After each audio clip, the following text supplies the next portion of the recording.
Welcome, fellow true crime enthusiasts, to today's case file, 18 Down, the Maine active shooter incident. A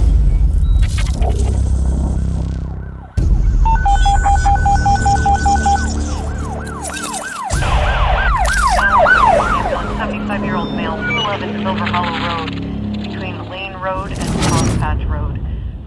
Welcome to Body of Crime, your go-to true crime podcast, where we plunge headfirst into the gripping world of criminal mysteries. Join your hosts, Jose Medina, Crystal Garcia, and Alicia Anaya, as we deliver the full stories, immersing you in the heart of each case. With spine-chilling cases, in-depth analysis, captivating interviews, and a comprehensive examination of the evidence, embark on a thrilling journey with us as we explore bone-chilling cases from around the globe. Whether you're a seasoned true crime enthusiast or a fresh face in the genre, we guarantee to keep you on the edge of your seat. So put on your detective hat, grab your notepad, and get ready to dive into the thrilling world of Body of Crime.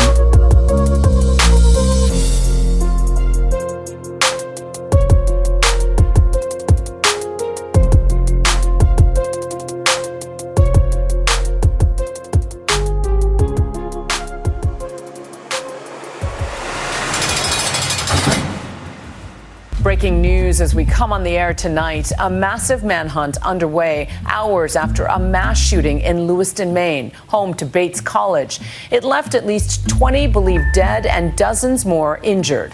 Law enforcement releasing images of a person of interest holding what appears to be an assault-style rifle, entering a bowling alley and a second location. The only thing that we heard was this really loud bang, and a lot of us thought like a bowling ball kind of like smashed on the ground or something. To respond to the town of Lewiston for 2 active shooter locations, all available units. At approximately 6:56 this evening, a couple of shooting incidents occurred here with multiple casualties in the city of Lewiston. Police say the person of interest, 40-year-old Robert Card.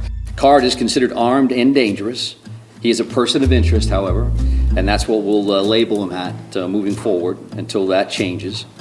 If people see him, they should not approach Card or make contact with him in any way.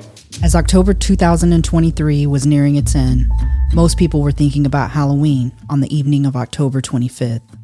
The almost 40,000 residents of Lewiston, Maine were preparing for the weekend activities. The Lewiston Library was hosting a spooktacular science show. The local bowling spot, Just in Time Recreation, was bustling with business as it was hosting its family league event, and most local restaurants were just getting into the heart of the dinner rush. Or so that was the case for Shemenji's Bar and Grill. The temperature had dipped below 40 degrees that evening, as Maine was on the verge of transitioning from summer into fall. It was the coldest day of the month so far.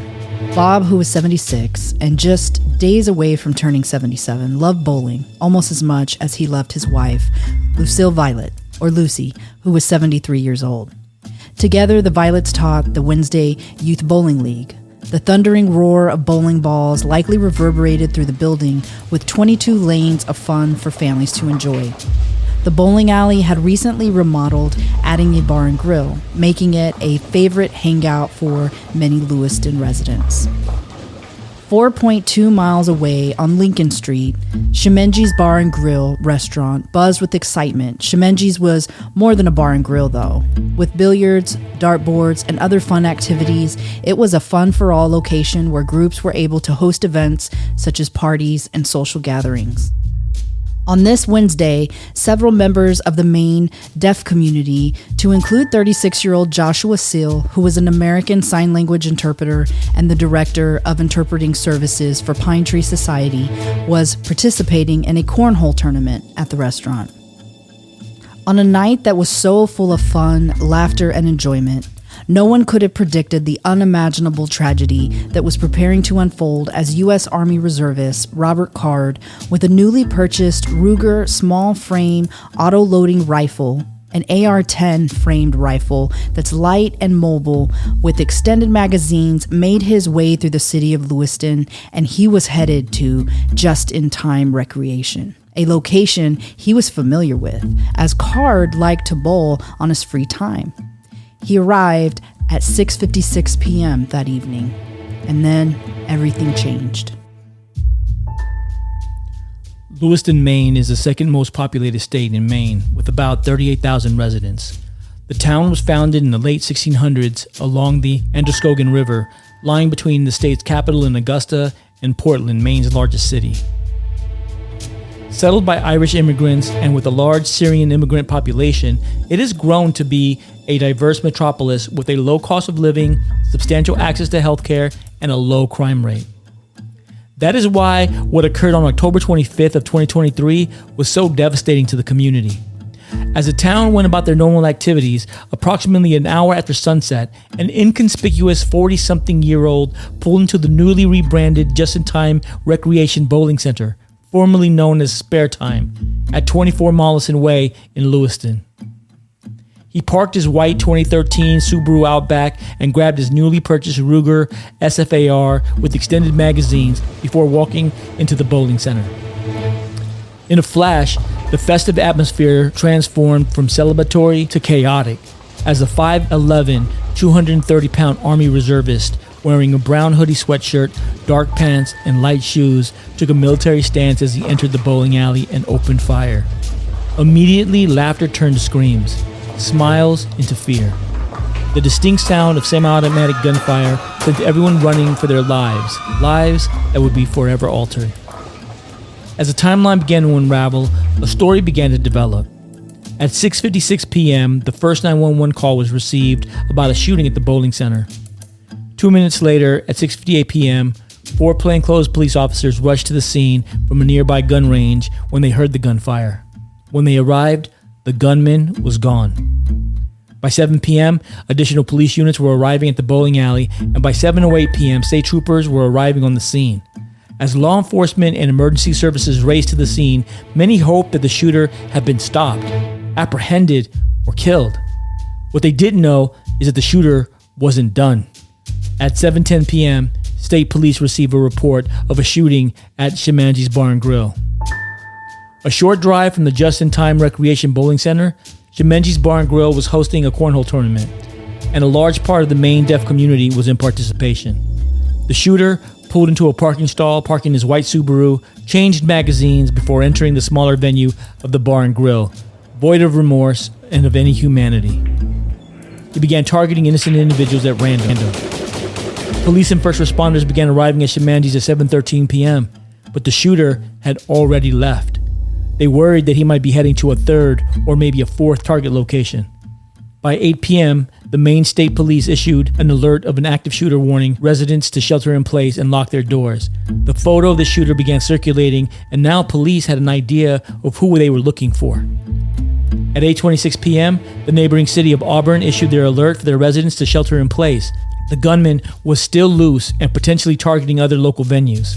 Intense search for Robert Card continues tonight in Maine. Sources telling ABC News that Card is a member of the U.S. Army Reserves and underwent a mental health evaluation at a West Point hospital after threatening cadets with violence. Authorities say he is behind back-to-back shootings last night that killed 18 people and hurt 13 more. 3 remain in critical condition. Police are urging residents to remain sheltered in place. Meanwhile, the rampage in Maine, the deadliest since the Uvalde school massacre in Texas. By 8:58 p.m., the Central Maine Medical Center was in crisis, dealing with a mass casualty situation. The total number of casualties were still unknown, but the resources were strained. By 9:17 p.m., the Lewiston police had a photo of the shooter's vehicle, a white 2013 Subaru Outback with a black front bumper. It would be easy to spot. By 9:26 p.m., police received a call giving them the identity of the shooter. A manhunt began involving over 80 FBI agents, Lewiston police, and surrounding law enforcement agencies. The shooter was identified as 40-year-old Robert Russell Card II, thanks to the courage of family members who came forward.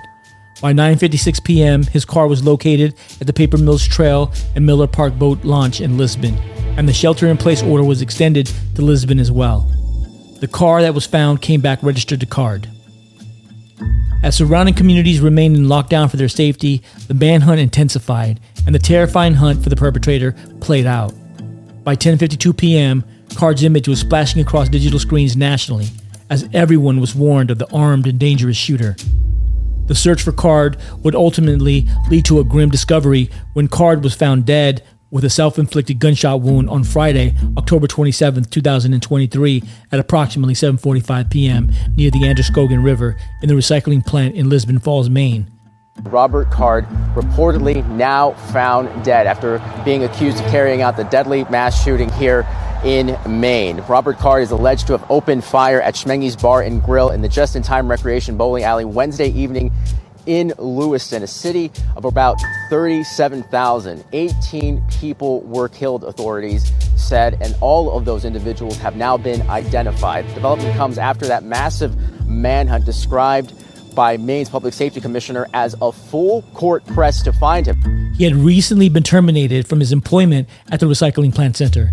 His body was found in the overflow parking lot in the back of a tractor trailer situated about 8 miles from Lewiston.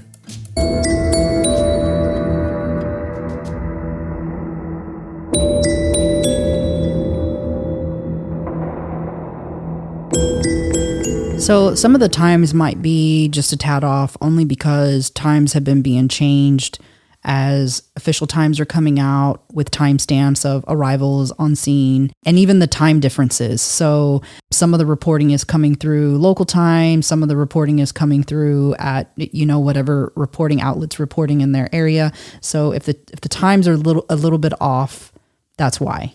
But they're directionally correct. Right. They are directionally correct. When the first group of officers arrived, the shooter was gone. And I'm sure that in that instance, they weren't thinking that there was going to be another area that the shooter was going to be at. Obviously, it's troublesome when you show up and the shooter is gone because now you know that you're going to have to go look for them. Typically, they don't leave the scene.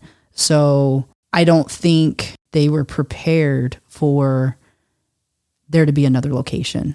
First of all, I think no one's ever prepared for an active shooter, no matter how well you prepare for it. Well, of course, but one site alone is hard enough to manage. Yeah. And so then to have to now manage 2 sites is a really big deal for law enforcement and for emergency services, especially because technically emergency services is very limited until they know that a scene is secure. So it provides some challenges for them. Traditionally, we've seen active shooters happen at one location. The police respond. Typically, the active shooter's still there. In this scenario, the active shooter left and went to a second target location, and that always provides some challenges because they don't know what the target is. Right. They don't know who they're chasing yet. They're trying to scramble to figure that out, and I think in those few minutes, that's what they're trying to find out. Who's the shooter? What does he look like? What is he driving? So they can start trying to narrow down who this guy is so they can stop him. Obviously, not even 15, 20 minutes later, he's at another location shooting again. And I think that initially, sometimes it can be a little bit confusing because when there is a shooting that's happening, sometimes when people are making calls and they're frantic, they can give the wrong location or they can think that something's occurring at one site, but it's occurring at another site.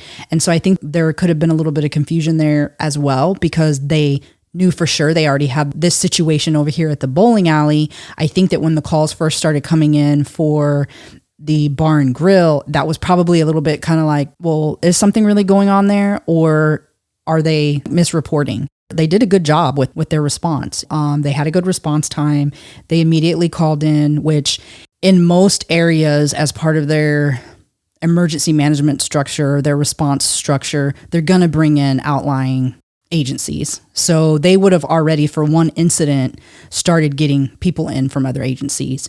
And so I'm sure that because of how this played out, we're probably going to see some changes in how that response looks now that we see how there's some new things to look at with there being more than one location and how that response looks. Right. In terms of the number of casualties that they had and the amount of patients that they had at that one hospital, how were they managing that, or how would a hospital typically manage that type of an environment where you have 18 fatalities and then you also have an additional 13 wounded?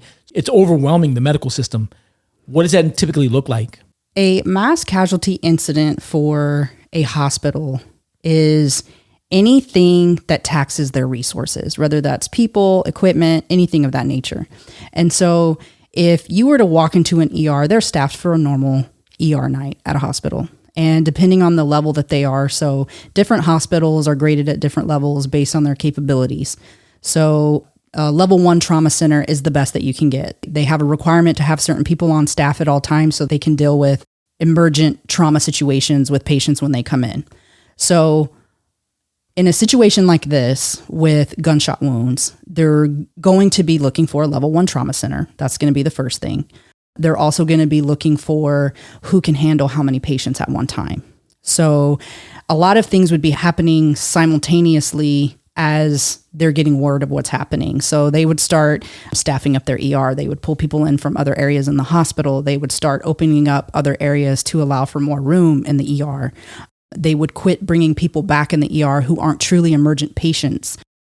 That's kind of how they would start to set up. They would call in all their surgeons because a lot of times with gunshot wounds, there's surgeries that have to take place, life-saving surgeries that have to take place pretty quickly. So the hospitals would be prepping in the background as they're being notified from EMS, hey, this is the situation, this is what's going on. They would be preparing. But I would think that even in this small town, that even that one main hospital wouldn't have all the resources to be able to treat this many patients. They didn't all just go to one hospital. So they were being sent to various hospitals. Sometimes what they can do, so if there's not hospitals that are close enough to the area, they can send them there initially, do a triage and kind of prep them to go somewhere else to make sure that they're able to take that trip to a further location and have the best survival rate. So basically what you would do is you would bring them into the ER, you'd stabilize them in some kind of way, then you throw them into another ambulance and take them to a higher treatment facility somewhere else, based off whatever that injury was or whatever that wound is that they're trying to treat. Right. Or if they need a particular surgery or something like that, they could send them to Portland or something like that. Another thing that they can do as well is that, and again, this kind of depends on how they're prepped too in their area, but a lot of times in an event like this, they might have a mass casualty bus. They might have groups that are prepared to come in as extra personnel. EMS is probably going to call in additional resources. Hey guys, I know that you guys are supposed to come in tomorrow morning. We need you guys to come in tonight. We'll figure out the schedules for tomorrow. Those are the kind of things that kind of happen in the background as they're navigating through this situation. Gotcha.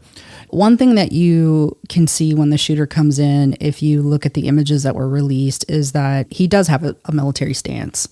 And obviously we know that he was a member of the reserve since 2002, December of 2002, I believe. He came in with a very tactical demeanor. Born on April 4th, 1983, in Bodine, Maine, Robert Russell Card II, known as Robbie, came into this world during a time when tracksuits and leg warmers were all the rage, and the United States was grooving to the tunes of Michael Jackson and Duran Duran. As a child, he witnessed the world through the lens of 80s pop culture, enjoying shows like The Dukes of Hazzard and playing classic video games like Pac-Man and Asteroids. From an early age, it was clear that Card had a fascination with firearms, a passion he shared with his family. Locals in Bodine regarded the Cards as gun enthusiasts and connected them with right-wing militias. The town's residents knew to keep their distance from this close-knit but peculiar family. Card's social media activity confirmed his affinity for right-wing and conservative figures, cementing his controversial beliefs. One local, Liam Kent, vividly recalls a disturbing childhood memory of Card when he was between the ages of 12 and 14. With bloodied hands and a sinister smile, fresh from a deer hunt, with his gun still slung on his body, their frequent trips to the woods for target practice became notorious in the small town.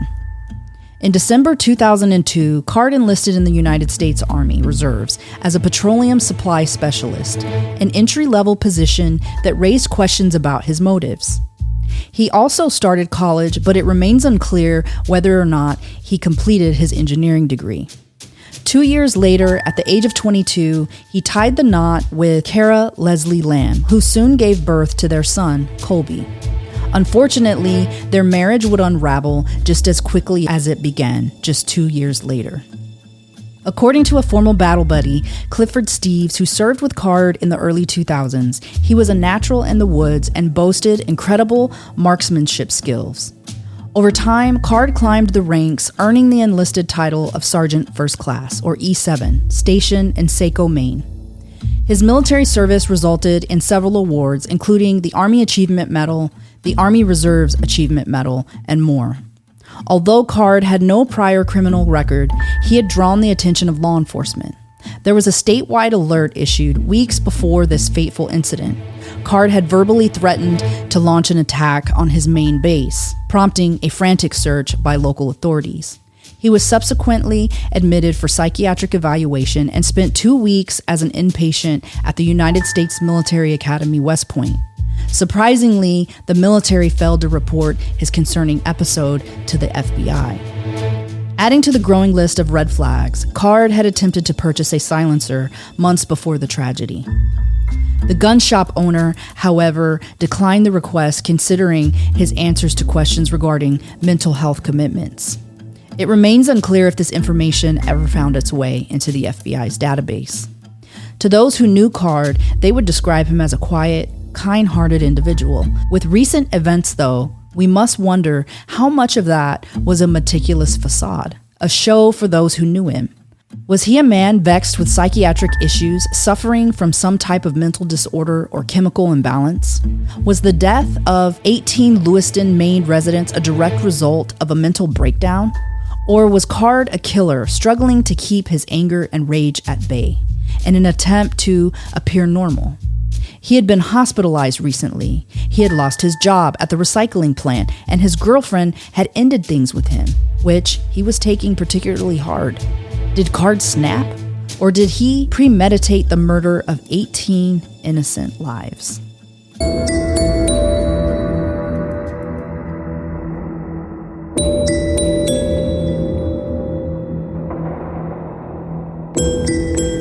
So Card's a piece of work. And the first thing I want to call out is that he intended to die, obviously. And I say this because he's a sergeant first class in the reserves with experience in combat, like movement to contact, shooting a weapon, those kind of things. He goes into the shooting event with no vest on, which obviously he would have. Right. So he's not wearing any type of protection, which means he doesn't plan on surviving this. He doesn't have his helmet on. He doesn't have his vest on. So though he had a tactical stance, he wasn't tactically dressed. Right. He wasn't dressed in a way that indicated he wanted to survive. A couple things that I wanted to note. So his military service has come up quite a bit. And I know that to the civilian population, when you think of the military, you think of somebody who's highly trained in a lot of different military tactics. And yes and no. So everybody in the military goes through basic training. They learn certain things. Certain things are required for you to qualify with your weapon, for you to throw a grenade. So there's certain things that everybody goes through.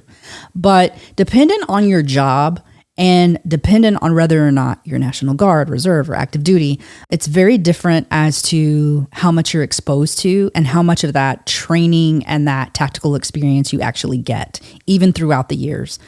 The reserves train, unless you're active reserves, like 1 week in a month, and then they might do like two weeks of training or 2 weeks of something a year. And that's what he was doing. So for starters, that was the amount of exposure that he had to the military. His job, he was a petroleum specialist. In the military, that's more of a technical type of skill set as opposed to like a combat arms skill set like infantry. He wasn't an infantry soldier. He was a petroleum specialist, which means his primary job was setting up fuel points and delivering gas and those types of things. He was a logistician. He was a supply chain person. So that's kind of important. But there is a certain level of technical training that goes into being a soldier as well that he did have. Right. Like how to fire his weapon, how to clear a building. Those are things that we teach those guys in that particular job. And then comments like he was real comfortable out in the wilderness or out in the field. That's most soldiers. To me, that's not like a significant call out, nor is saying that he was a great marksman, because in the military, when you're qualifying The majority of those who are qualifying with their weapons, and given his job, I wouldn't see that he was doing any special qualifications. You qualify with the firearm that you would be assigned. It's in a very controlled setting, and it's not hard to have a good score, honestly. So that doesn't really come off to me as being something super for a soldier. Yeah. So I wanted to throw those things out there because I kind of want to give everybody a little bit of perspective in that so that you kind of understand that. But playing devil's advocate, I would say that he would be a lot more proficient in the execution of a shooting than a non-service member would be. For sure. His marriage. So I believe that he probably got married very young. He had his son the very same year. And so it might have even been that they got married because she got pregnant and she was having their son. But their marriage only lasted a couple years. And when they divorced, in their divorce, they did shared custody. Later on in 2013, they went in and did an amendment. And the son's his primary residence has always been with his mother. So he's never lived. Yeah, he's visited his father, but he never lived as a primary residence with his father. Right. I do know that Card's mother on her Facebook has stated that she was caring for his son for a particular amount of time. And the mother of his son is from that area. So that's not a surprise that they would be in the Maine area. So within 2023, there's been a couple statements that have come out from various family members of Card's speaking about his mental decline over the last year. And various members of the family have talked about how they have raised a flag on numerous occasions about he wasn't in a good place and that something was off because he went from being this kind individual, this put together individual to them suddenly hearing voices and, getting really paranoid. And so on May 3rd of 2023, Kara, his ex-wife, and their son spoke to a school resource officer in Topsham, Maine, and they did a report, and they were very concerned that they not share that they were the ones that came forward and said anything, and said, he's acting really out of character, we're worried. On the top of that report that the officer did, it says, caution if responding to his residence due to his paranoid behavior, and that he has 10 to 15 firearms in his house and or truck. So now this information is coming from Kara and her son. So they're both concerned. Right. So then in July is when he goes to New York.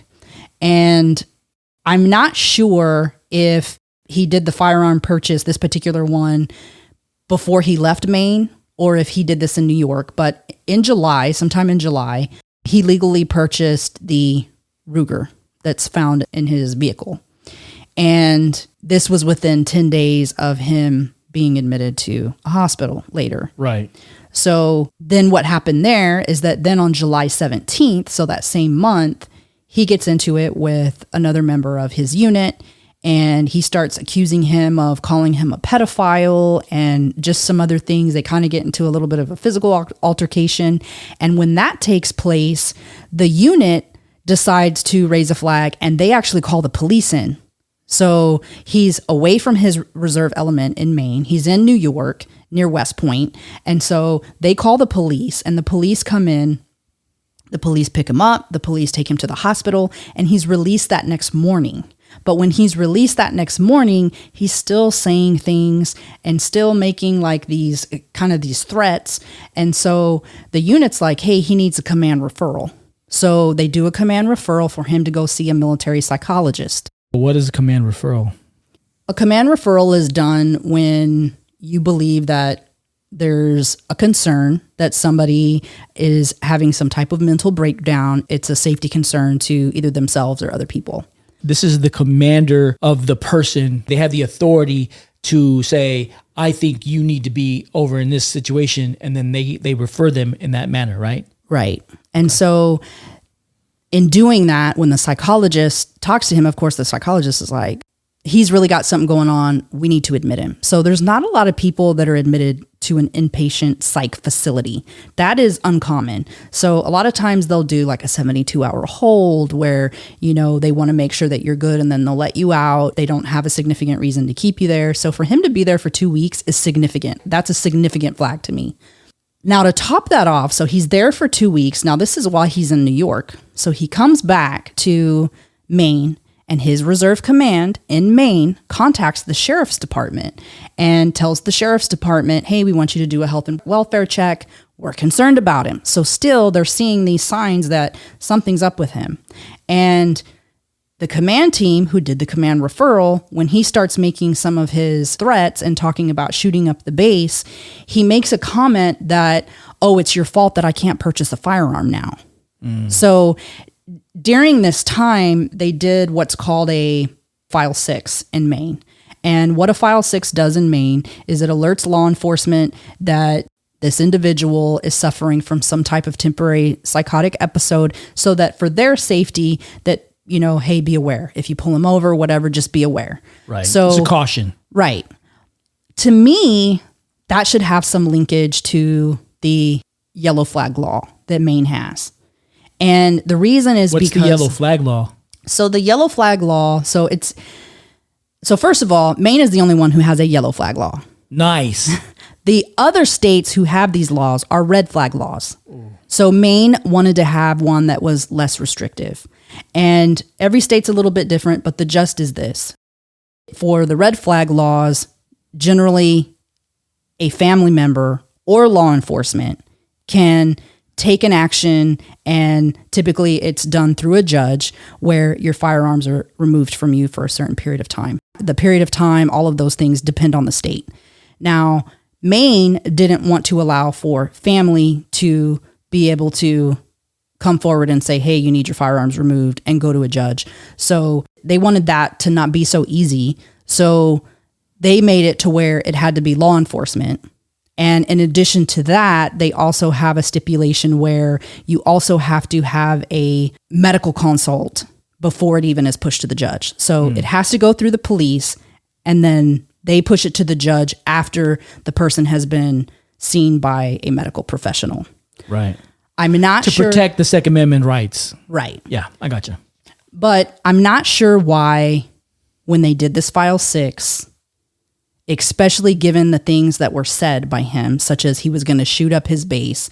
One of the guys who was responsible, which I'm guessing was probably like the first sergeant, had said that he blamed him. And he took it as a threat to him. Like when he was telling people, I'm going to take care of them, they were the reason I can't get a firearm. He was taking it as like, them is us, as in me, like me and the commander, because it was because of us. Because of the command referral. Right. Yeah. So I'm not sure why this didn't seem to be more important to the sheriff's department than it was. But they did this File 6, and then when they go to do the health and welfare check, he doesn't want to come out of the house. And of course, they don't want to get in a shootout. They're thinking maybe he's having mental health issues. And so they back away from the house. And so even then, still, they didn't do anything. So then on October 18th, that File 6 alert is canceled. And in between October 18th and when the shooting occurred, he purchased his final firearm. Now, one of the things that occurred before they canceled the File 6 was that his brother, Ryan, who's older than him, had told the police that between him and his father, they would disarm him, they would take his firearms, get him away from him, and apparently that appeased the sheriff's department. That's a lot to me because they're a family with a lot of firearms. He has access to a lot of firearms. And I just don't think that taking the word of, hey, we're going to handle it, we're going to go take away his firearms is good enough. As a law enforcement agency and your duty is to protect the public, I don't think that that was the right answer. And so if that was somehow in their policy, or if their policy is lacking, which it obviously sounds like, the sheriff's department isn't going to want for obviously a mass shooting to occur. And Maine is actually very low on the list for mass shootings. So this isn't good. And I'm pretty sure that they weren't thinking that something was going to happen. Hindsight's always 20/20. And I'm pretty sure they thought, well, the family will take care of it. And they went forward with good faith that it would be handled. They didn't read the room right. I think the first indicator was that he was driving a Subaru. That's always one of my red flags. Like wearing a fanny pack. Yeah. Yeah, we're taking all your guns if you're driving a Subaru. For the family, sometimes you make a mistake as a family member of thinking, I've always known them to be this way. They're having this temporary situation. We can handle this. We can handle this in-house. We can handle this as a family. And I don't know if that's what they were trying to do, but they definitely had been raising a flag as well. So I don't know that you can that off on his family. There's a lot of flags that were missed. There should have been some more activity taken in regards to him as an individual, because there were a lot of flags, and he was in the psychiatric facility. Like, there's all kinds of things. He's still buying guns. He's still making threats. Like, there's a lot of problems going on with this guy. And just those things alone, just threatening to harm yourself or somebody else, is reason for law enforcement to take action or for a hospital to take action. So those are significant things. And so the fact that these things were just kind of being, passed over, and then something that really struck out to me was the comment that he made about it being their fault that he couldn't get a firearm. This made me think about when he went to get the silencer. So he went to go get the silencer, and he told him about what happened in New York. Well, magically, after this File 6 alert is removed, and I don't know if that was something he was informed about, that it was initiated or that it was removed, but then he goes and he purchases another firearm, which I'm sure his family wasn't aware. He's a grown man. He doesn't need to tell his family that he purchased firearms. They did take all his other guns. Now he had another weapon. Right. Yeah. And there had been several comments made. At one point, somebody had mentioned that to the brother that he had gone and gotten his firearms. So there's just been a lot of different things that have come out where there just was a lot of flags. Yeah. And it's unfortunate. In the U.S., there's 22 U.S. states that have the red flag laws, otherwise known as risk-based gun laws. And of those states, 4 are in the top 5 for mass shootings between 1982 and 2023. So all of those 22 states, but 2 are your Democrat states. I don't know how much of a difference that makes. I know that between the two sides, the Republicans tend to be more pro-gun, and the Democrats are trying to crack down on, gun laws. But I think that there needs to be a little bit of research in all of that.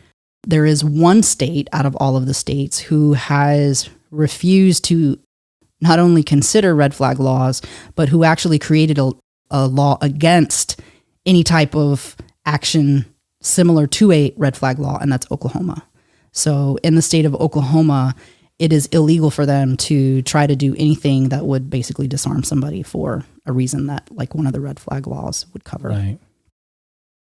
The victims echo a story of courage, sacrifice, and lives lost. Card's first targeted destination was the Just-in-Time Recreation Bowling Alley, with 8 lives being cut tragically short, to include the life of the youngest victim, a 14-year-old teenager. As Card took aim at random strangers in the crowded bowling center, some ran, some hid, and others took the fight to the shooter. Leroy Walker speaking with our David Muir about his son, 56-year-old Joseph Walker, the bar manager. Police telling Leroy Joseph grabbed the knife to stop the shooter. You take him down, whatever you got to do, you save the others. And in my son's case, he lost his life trying to do it. I don't know if he saved any, I just know he tried. And I know in my heart that that's exactly what he would do. Arthur Strout, a father of 5, was also at that bar with his father. I left 10 minutes before this happened. I'm there with my son, playing a couple games of pool, just laughing, some little nachos, a couple of soft drinks. And in that 10 minutes, he's just gone. 76-year-old Bob Violet, a youth bowling coach. He reportedly died at the bowling alley trying to protect the children in his care. Michael DeLorio was bowling with his best friend and their spouses. His sister Vicky says he died rushing the shooter to get others to safety.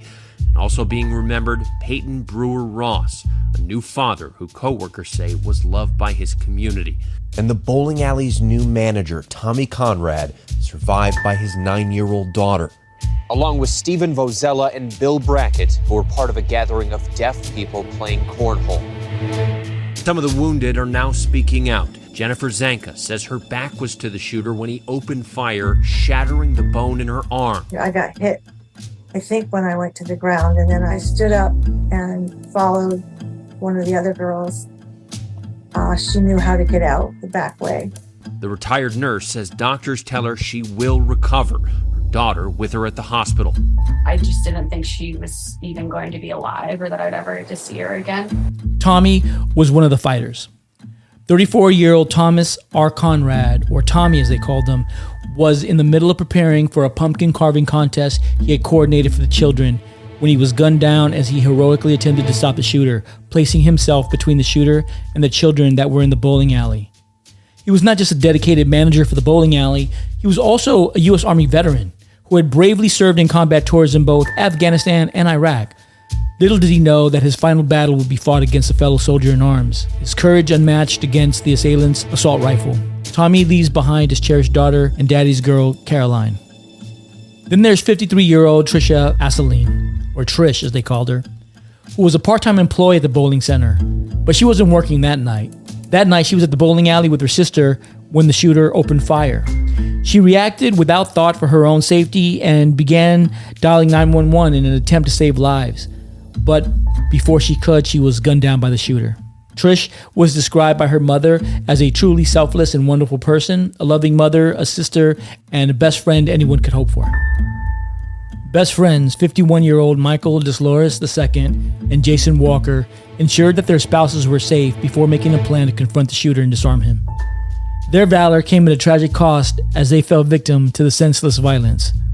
Both men were volunteers with Michael's father at the Sabatis Historical Society, where they worked to capture the history of Lewiston.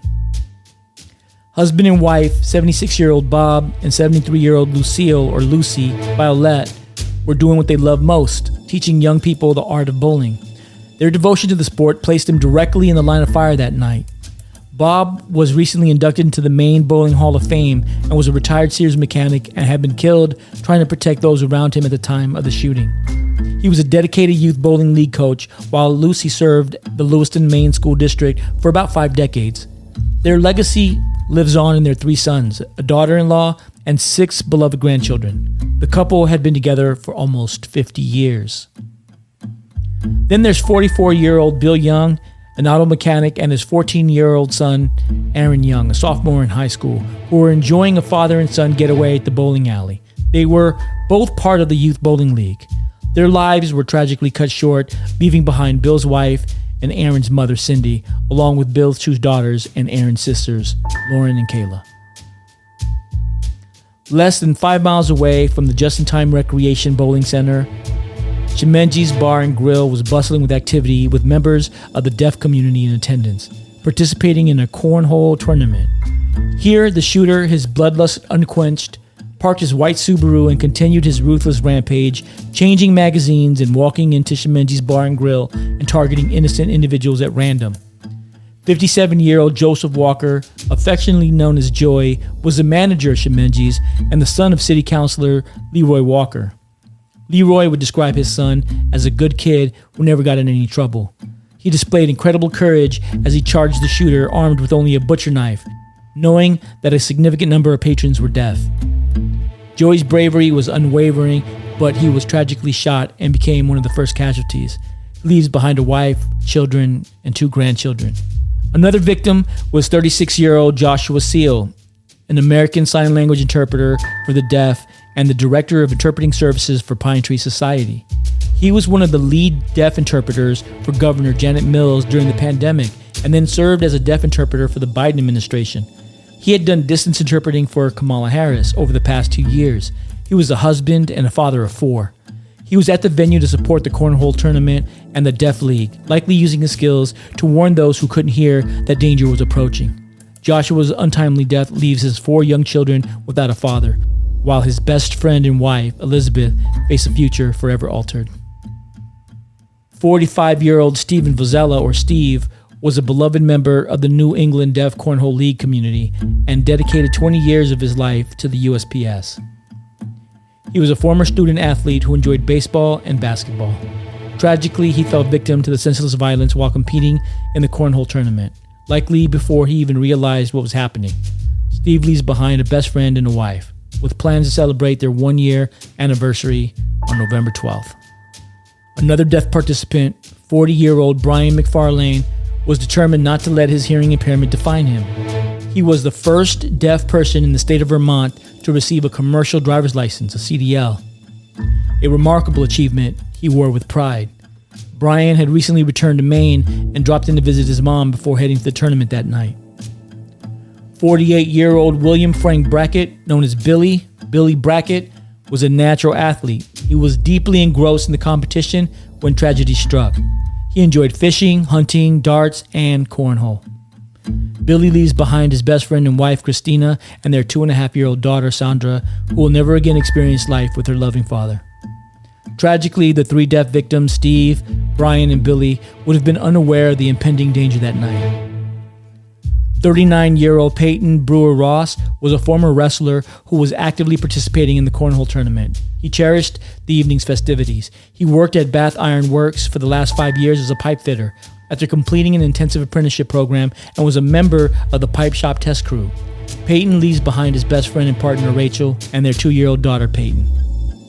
42-year-old Arthur Strout, known as Artie, had been at Shemenji's playing pool with his father when the shooter entered. His father had already left by the time the shooting took place. 10 minutes later, Artie's father learned of the shooting. Artie's favorite holiday was Christmas. His wife said he would start decorating around the end of October for the holiday.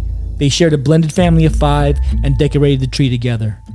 Artie and Christy had been married for 7 years when he was gunned down, and they shared a 13-year-old daughter whose birthday was only 6 days away on Halloween. Another victim, 35-year-old Max Hathaway, spent most Wednesdays playing pool at Shemenji's with his pregnant wife, Brenda. Luckily, Brenda had already left the restaurant when the shooting started. They were expecting their 3rd child. Max had a deep connection with his younger sister. He loved anime, gaming, and playing pool.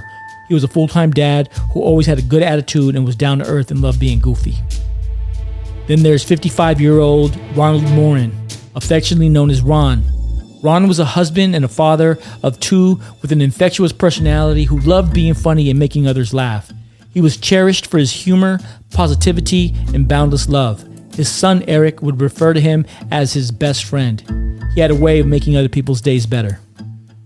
And then lastly, there was 64-year-old Keith McNear, who was visiting his son Breslin in Maine from Florida to celebrate his birthday. He fell victim to the shooter as he watched the cornhole tournament. This would be their last time together, as Breslin's father tragically lost his life on that fateful evening.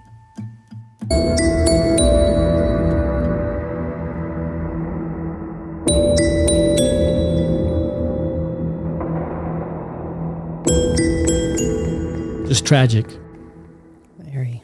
It's surprising to me, I'm not sure what the gun laws are in Maine, but it's surprising to me that nobody else had a weapon to stop this shooter.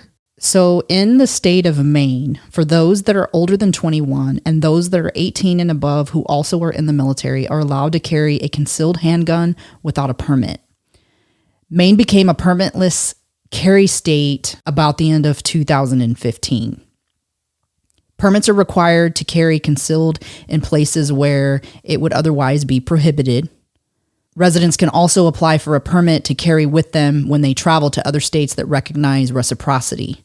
So that's states that recognize and honor the gun laws and rights for other states. In most states, even in constitutional carry states like Texas, like Florida, Maine is also a constitutional carry state. In most states, they don't allow you to carry a gun, concealed or otherwise, in an establishment that serves alcohol. Maine does. It's unfortunate that no one in either one of those restaurants had a weapon to stop this guy from killing more people. It's unfortunate. It seems to me, given the amount of time he was at the bowling alley, that he basically went through that clip and then left. And then changed clips, went to the next location. Now, at the next location, one of those individuals who passed away, I don't know which, actually passed away on the exterior of the building. I don't know if that's somebody that he shot going in, coming out, or if maybe somebody stumbled out there from inside, maybe trying to get help or get away. Now, it looks like he was looking for someone. Like he was trying to find someone, or he was going to these locations because he thought someone may be there that he was looking for. Is that a possibility? So according to Card's sister, he recently had a breakup that didn't go well, that he wasn't happy about. Right. Because usually when you break up, you're not generally happy. But well, we don't know what the circumstances of the split were, but there's been speculation that maybe he was looking for her, to include his sister even thinking this, that maybe he was looking for her because these are two places where they frequented together. And now, based on who the victims were at both of these locations, if she was there and she was targeted, she was not one of the ones who passed away. Right. So another thing is that at the first location where the two best friends, Michael and Jason, attempted to charge the shooter, I think that also could have been, a reason that he decided to leave. The bowling alley is significantly larger than the bar and grill was. And if he was trying to, if he was intent on hitting both locations that night, he knows that the response time was going to be pretty rapid. So I'm pretty sure he had a plan of, I'm going to be in there no longer than this time. And after being charged by two people in there, naturally, when you have some people who get the courage to do something, other people get the courage to do something as well. Yeah. So that could have been part of his intention in leaving and heading on as well. The other part of it is also everyone knows that an active shooter, their most vulnerable time is when they're reloading. Right. And so it's very likely he went in with an extended magazine, fired off a full extended magazine, and then left to avoid being at a point of weakness when there's people challenging his position. Right. So he was like, well, I'll get out. I'll drive to another location. I'll go in with another full magazine, and that might have been kind of his thought process. Right. And from a strategy standpoint, the timing of all of that made it to where, he was out before they showed up at both sites. And he probably did the same thing at the other site as well. He probably emptied out the clip that he had and then left. And so when they responded to the next location, he was already gone from there as well. So they missed him at both, they were behind him. Certain psychological diagnoses reveal themselves at certain ages. For some, it can be in adolescence. It can be maybe in your early 20s, late teens. At his age, it's a little bit strange. So it makes you wonder if there was some drugs, if there was some trauma, if there was some, what occurred. And we know that he didn't see combat. It makes you wonder what occurred that tipped him over the edge. Right. That's why part of my thought process is that it's more of a snapping and less of a dysfunction, like a chemical imbalance. It's more of I lost my job, my military career's down the tubes, my wife left me, his life is unraveling. And in that unraveling, he just snaps and he's like, well, I'm going to kill myself and I'm going to kill as many people as I can with me. A couple things on some of the victims just that, I wanted to highlight. Tommy from the bowling alley. So he was a military veteran who had been to combat in both Afghanistan and Iraq.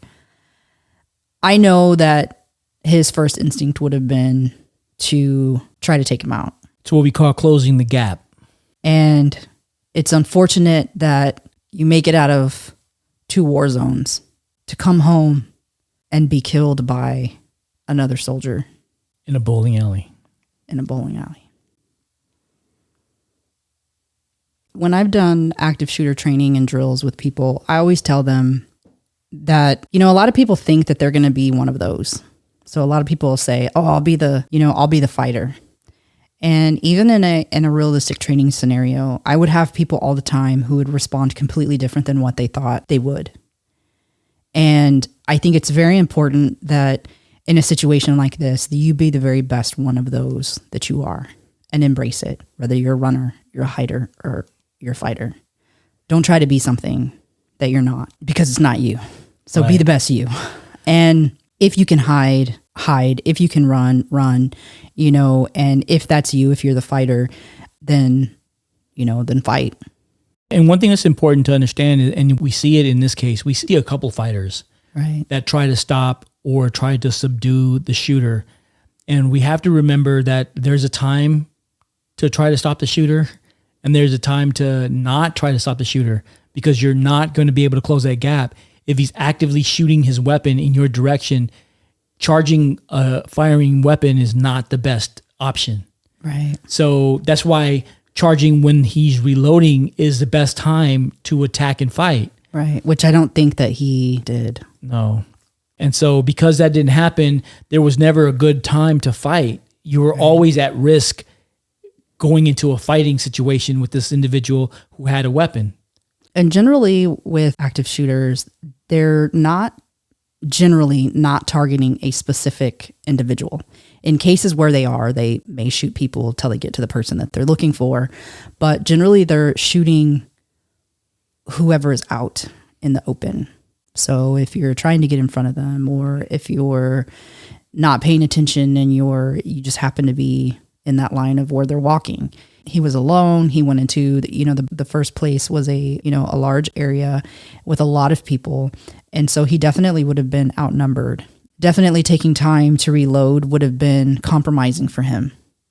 And I can only imagine that for some of these guys, knowing that there's so many kids in there and not wanting to see these young kids lose their lives, trying to do something at a time where it didn't make the most sense, the outcome to be favorable. The other piece of it too is, and I think this happens a lot when people aren't prepared and when you haven't gone through any type of active shooter training, is that you have a tendency to freeze in place because you don't know what to do. So when you start hearing screaming and you start hearing gunshots and you start hearing these types of things, what happens to the unprepared person is they start to formulate a plan in their brain. And until that plan is formulated, they stand in place. They don't do nothing. And so while that is happening, you are 100% a target. Right. So it's important for you to already know what to do before it happens. So you always have to be thinking about, if an active shooter comes into this restaurant, if an active shooter comes into this church, if an active shooter comes into this theater, these are the things that I'm going to do. This is where I'm going to hide. This is where I'm going to run. This is when I'm going to fight. And having that in your mind stops you from having to stop and formulate a plan in the middle of chaos. Something to think about. As Maine's most deadly mass shooting event culminates in the death of the shooter, we are not able to celebrate the fact that it's over. For many, it is just the beginning of loss. For some, it is the beginning of recovery. For others, it's the beginning of moving forward. The beginning of a new reality for everyone impacted by the tragedy. As we honor the memory of these precious individuals and the community that mourns their loss, let us also reflect on the importance of unity and resilience. Tragedies like these remind us of the need to come together, to support one another, and to remember that even in the darkest of times, there is a glimmer of hope that can guide us toward a better future. Our hearts go out to the victims, their families, and the entire Lewiston community as they continue to heal and remember their loved ones. The victims are added to the long scroll of names of others who have fallen to the weak and senseless mass shooting perpetrators like Omar Mateen, who killed 49 people and injured 50 in Orlando, Florida at the Pulse nightclub, or Wes Perry, who perpetrated the Route 91 Las Vegas massacre, killing 58 people and wounding more than 850. The survivors are often left conflicted, uncertain about their ability to overcome the tremendous burden that the event has placed on their lives. Many will find strength in friends, others will find it in family. All will find strength in love. There will never again be a firework display that doesn't snap you back to October 25th, 2023. The sanctity of safety will never return, and you will forever watch the doors of restaurants, barbershops, hair salons, and bars closely for the threat of violence. The community of Lewiston, Maine will forever bear these post-traumatic scars of the October 25th, 2023's mass shooting, where 18 lives were lost and 13 people were injured.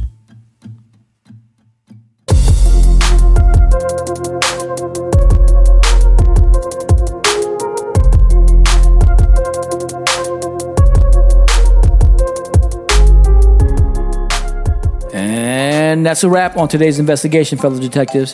If you found this episode both enlightening and captivating, then please subscribe to our podcast show and our Patreon. Leave a review and hit that like button. Share our podcast with others and engage with us on our website and social media platforms. You can find us on all major podcast platforms as well as our website at www.bodyofcrimepodcast.com, where you can access all of our episodes and bonus content, including valuable resources. By expanding our community, we believe we can make a greater impact in our pursuit of truth and in shedding light on crucial cases. If there's a case that you'd like for us to cover or a personal story you'd like to share, please don't hesitate to contact us through our website. We always welcome your feedback and suggestions. Until next time, stay sharp, and thank you for tuning in to the Body of Crime podcast. Bye.